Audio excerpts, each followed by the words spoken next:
O Texas é o único estado dos Estados Unidos onde os moradores sentem mais patriotismo pelo estado do que pelo país. O estado da Estrela Solitária tem motivos para se orgulhar. É sinônimo do Oeste americano, o segundo maior estado em território e população, com a segunda maior economia estadual. Nenhum estado representa tanto o espírito americano quanto o Texas. Por isso, sempre que se fala em separação do Texas, o assunto ganha destaque. Uma pesquisa de 2016 indicou que 40% dos texanos apoiariam a separação dos Estados Unidos caso Hillary Clinton vencesse a eleição. Desde então, senadores estaduais propuseram diversas propostas de plebiscito sobre a separação.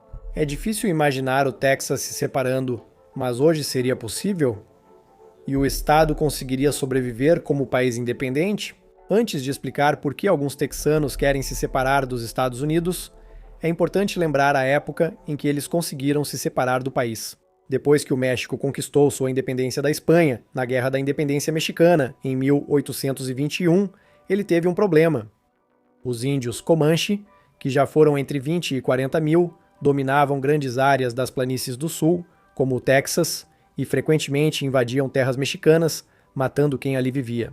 Para repelir ataques e atrair colonos, o México permitiu que estrangeiros se instalassem e criou o sistema de empresários, onde um colono ganhava terras se convencesse um certo número de pessoas a se mudarem para lá. O plano funcionou, mas gerou outro problema. Os colonos americanos, que em sua maioria chegavam ilegalmente, superavam os mexicanos no Texas em mais de 7-1 na véspera da Revolução do Texas, em 1835. Esses colonos americanos não se assimilaram como o México queria, nem aprenderam o idioma, se converteram ao catolicismo ou obedeceram às leis mexicanas, especialmente à proibição da escravidão. Essas diferenças e a liderança autoritária do presidente mexicano causaram a Revolução e o Texas logo conquistou a independência. Após virar país, líderes do Congresso texano logo votaram por buscar anexação aos Estados Unidos. Pode parecer estranho que o Texas quisesse abrir mão da soberania logo após conquistá-la, mas era do interesse deles. O México via o Texas como estado mexicano autônomo, não como país independente, mas com caminho à independência. Os texanos sabiam que o caminho poderia ser fechado e esperavam que a proteção dos Estados Unidos os defendesse de incursões mexicanas e ataques comanches, que ainda ocorriam. Além disso, a maioria dos texanos já era americana e queria viver no país que haviam deixado recentemente. Após 10 anos de debates no Congresso sobre o risco de guerra com o México e sobre o impacto da anexação na questão da escravidão, o Texas tornou-se oficialmente um estado. A fundação do Texas é fonte do espírito independente texano. O estado surgiu de uma revolução, compartilhando crenças fundadoras dos Estados Unidos de 1776. É uma história mais empolgante que a maioria dos estados, e o Texas garante que seu povo não a esqueça. Eles insistem que os alunos lembrem do Álamo e Goliade e jurem lealdade às bandeiras americana e texana diariamente. Deram aos principais cidades, condados e faculdades o nome de seus pais fundadores. O Texas possui uma identidade única, apesar de integrada à cultura americana, o que é crucial para suas chances de optar pela separação. Um estudo realizado pela Universidade Metodista do Sul em Dallas descobriu que, em todo o mundo, o apoio à secessão cairia em média quase 7% se a identidade regional fosse igual à identidade nacional. O estudo revelou que o apoio à secessão triplica para 20% em média, quando há diferenças culturais na região. O forte senso de identidade do Texas favorece a inclinação do Estado à secessão, e as atuais divergências políticas nos Estados Unidos intensificam esse sentimento. O Texas não é o único estado enfrentando polarização ou movimentos separatistas, nem o que tem o argumento mais forte para a secessão.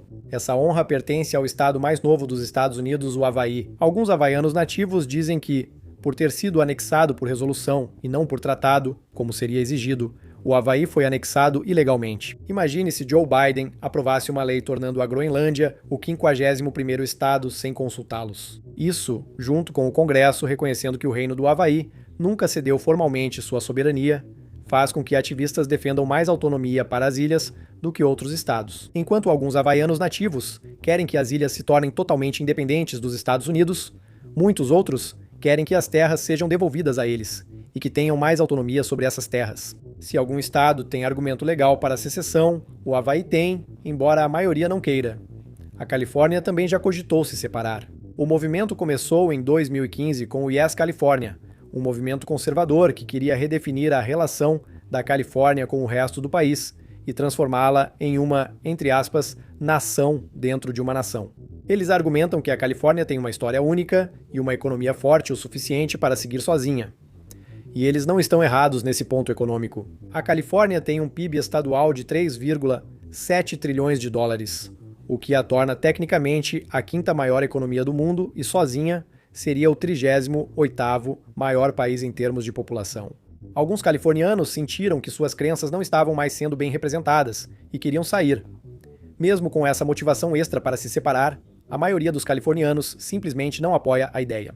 O apoio à secessão era de 32% após a eleição de 2016, apenas 12% maior que 3 anos antes. Nenhuma iniciativa de apoio à secessão ou negociação com os Estados Unidos chegou a entrar na cédula, e o apoio à secessão caiu para 14%.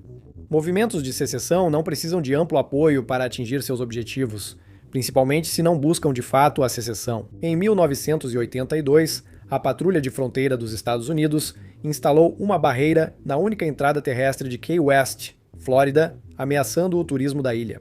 Depois de não conseguir que os tribunais apoiassem a remoção da barreira, o prefeito de Key West teve que encontrar outra maneira de combater o bloqueio.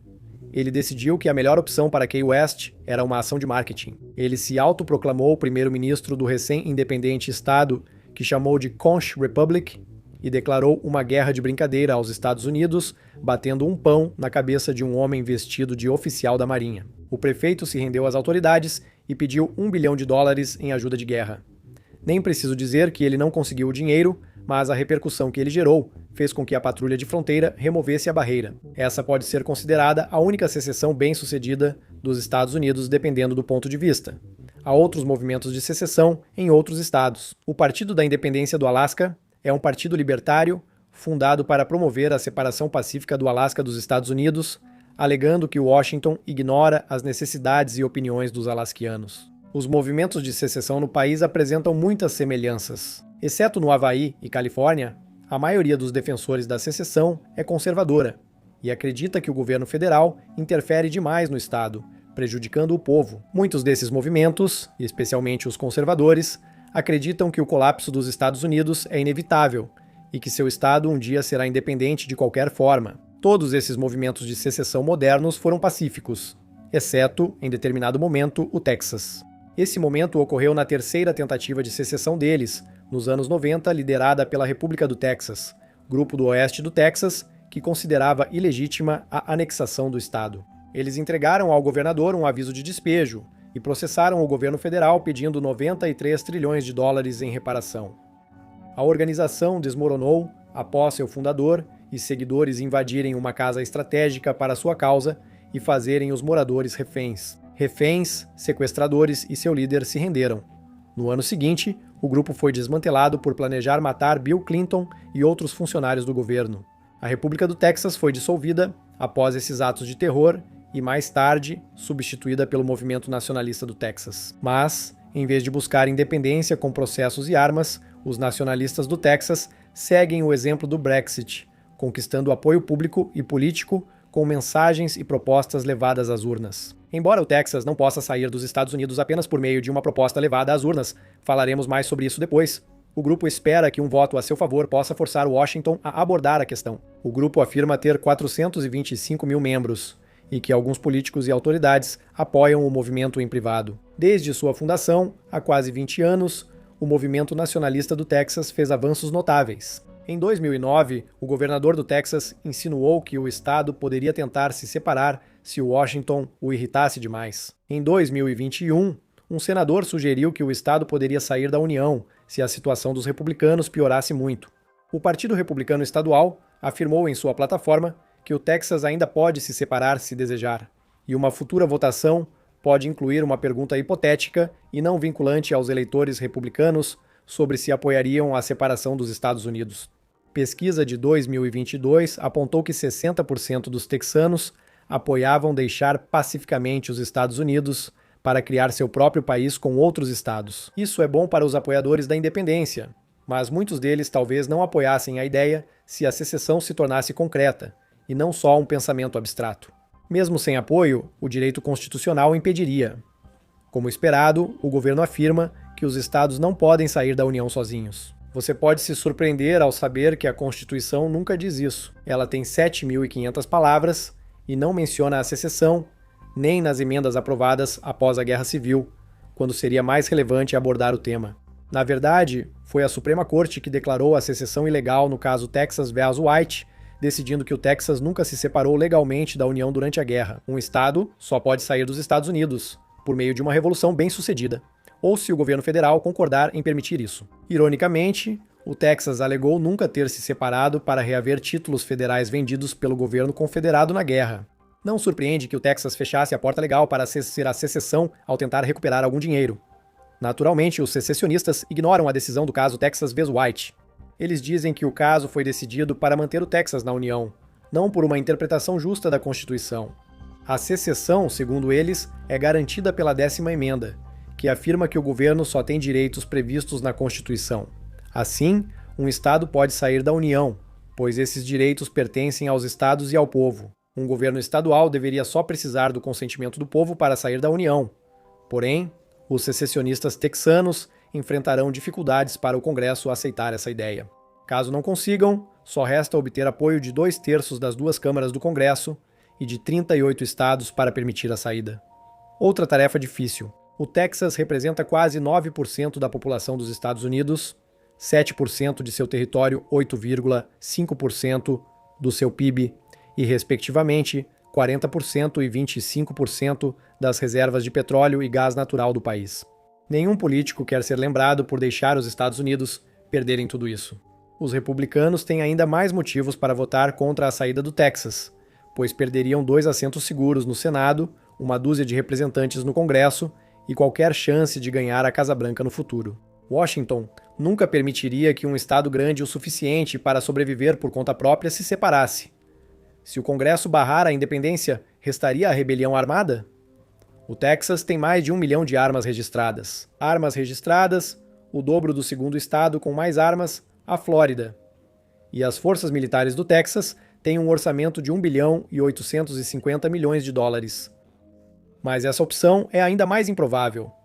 Os Estados Unidos gastam mais com seu exército do que os próximos 10 maiores exércitos somados. Outra guerra de secessão pode causar muitos danos e matar muita gente, mas o Texas perderia essa guerra em qualquer dia da semana.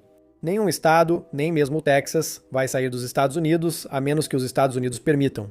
Mas e se eles simplesmente deixassem? E se os Estados Unidos respeitassem o desejo de secessão do Texas, ou simplesmente se cansassem de lidar com eles e votassem para expulsar o Texas dos Estados Unidos? Ou e se o Texas, junto com vários outros estados, decidisse que quer sair dos Estados Unidos e se unisse para votar em massa pela saída, dissolvendo efetivamente os Estados Unidos em uma dúzia ou mais de nações? Os cenários de um mundo pós-americano, onde o governo dos Estados Unidos some e surge várias repúblicas, ou a América ainda existe e interage com a República do Texas, geram implicações bem distintas para a sobrevivência do novo país separado. E como você deve imaginar, a segunda opção seria muito, muito pior. Para evitar que outros estados saíssem da União e usar o Texas como exemplo, a América imporia condições severas à saída do Texas. A nova república teria dívidas com os Estados Unidos pela retirada de bases militares, parques nacionais, 2,9 milhões de acres federais e parte da dívida nacional. Aproximadamente 2,8 trilhões de dólares, considerando sua participação no PIB dos Estados Unidos. Os Estados Unidos buscariam definir sua relação com o Texas enquanto tem poder, tentando obter acesso barato ou controle dos suprimentos de petróleo e gás natural. Mesmo em um cenário pós-América, com o Texas em situação igual ou melhor que outros países e evitando parte da dívida, o novo país perderia o acesso à ajuda federal. As subvenções federais compõem 1/3 do orçamento do Texas e 60% do de saúde e serviços humanos. O governo ajudou o Texas a se recuperar de desastres naturais, incluindo o repasse de 15 bilhões de dólares após o furacão Harvey atingir o sudeste do Texas em 2017. O governo federal também financia programas sociais no Texas, como Previdência Social, Medicare e Medicaid. Um Texas independente teria que decidir se deseja aumentar os impostos para compensar essa perda, ou se deve cortar ou acabar com os principais programas sociais dos quais os texanos dependem. O Texas também teria que se preocupar com grandes empresas deixando o estado. O Texas atualmente possui mais empresas da lista Fortune 500 que qualquer outro estado dos Estados Unidos e mais de 150 grandes empresas mudaram suas sedes para lá nos últimos anos. O Texas atrai empresas por não ter impostos sobre renda, oferecer terrenos e moradias mais baratos, custo de vida baixo e uma indústria de tecnologia em crescimento com muitos profissionais qualificados. Com a independência, algumas vantagens podem sumir e novos problemas podem surgir ao se separar dos Estados Unidos. A maioria das empresas atualmente no Texas provavelmente escolheria rapidamente voltar para os Estados Unidos após a secessão, algo que vimos em uma tentativa de secessão do outro lado do Atlântico, quando a Catalunha tentou sair da Espanha, com mais de 700 empresas deixando a região após o referendo. Mas o Texas se daria melhor em um mundo pós-americano. O Texas estaria em uma posição mais forte do que quase todos os outros novos países, mas esses países tentariam implementar novos cortes de impostos e políticas para convencer essas grandes empresas a se mudarem para o seu país. O Texas poderia perder essas empresas e até indústrias para estados como Califórnia ou Nova York. Porém, alguns fatores favorecem o Texas. Primeiro, o Texas começaria com uma economia gigantesca, com um PIB de 2,35 trilhões de dólares, tornando-se a oitava maior economia do mundo. E 9% desse dinheiro, um total de 153 bilhões de dólares, vem do petróleo e do gás. E, como um país independente, seria o quarto maior produtor de petróleo e o terceiro maior produtor de gás natural do mundo, respectivamente. Isso faria do Texas independente um grande ator no comércio global de energia e fornecedor-chave de petróleo e gás para os Estados Unidos ou cenário pós-americano. A energia é uma das razões da força do comércio internacional do Texas. O Texas exportou 375,3 bilhões de dólares em 2021, mais que o dobro das exportações da Califórnia. Esse número cresceu 29% e chegou a 485,6 bilhões de dólares em 2022. Mas o lado negativo disso é que importar coisas vai se tornar cada vez mais difícil. Os Estados Unidos possuem acordos de livre comércio com 20 países como México, Canadá, Coreia do Sul, Omã e grande parte da América Latina. Acordos de livre comércio facilitam e barateiam negociações com outros países, e o Texas teria que descartá-los ou renegociá-los. Sem o poder e a riqueza dos Estados Unidos, o Texas dificilmente teria um acordo tão vantajoso como antes da independência. Ainda assim, sua economia interna está bem posicionada. Quem não conhece a economia do Texas pode achar que ela depende muito do petróleo e gás natural. Esses produtos costumam estar sujeitos a ciclos de alta e baixa demanda, o que torna países que dependem deles, como a Venezuela, extremamente vulneráveis quando os preços caem. Isso é algo com que o Texas não precisaria se preocupar. O Texas tem uma economia diversificada, capaz de resistir à queda nos preços do petróleo e gás. Manufatura, setor imobiliário e serviços empresariais empregam milhões e contribuem com bilhões para a economia do Texas. Claro, nada disso provavelmente vai acontecer. Por mais forte que seja a economia do Texas, ou por mais orgulhoso e independente que seu povo seja, a maioria dos texanos não quer deixar os Estados Unidos. As reservas sobre outras crenças dos separatistas, a compreensão da maioria das pessoas sobre as chances jurídicas e práticas de sair da União com sucesso e o orgulho dos texanos em ser americanos tornam improvável que o separatismo se torne maioria no Texas. Isso provavelmente é o melhor. Se os Estados Unidos ficarem tão fracos e divididos a ponto de permitir que um estado se separe do país, todos teremos problemas. Obrigado por assistir.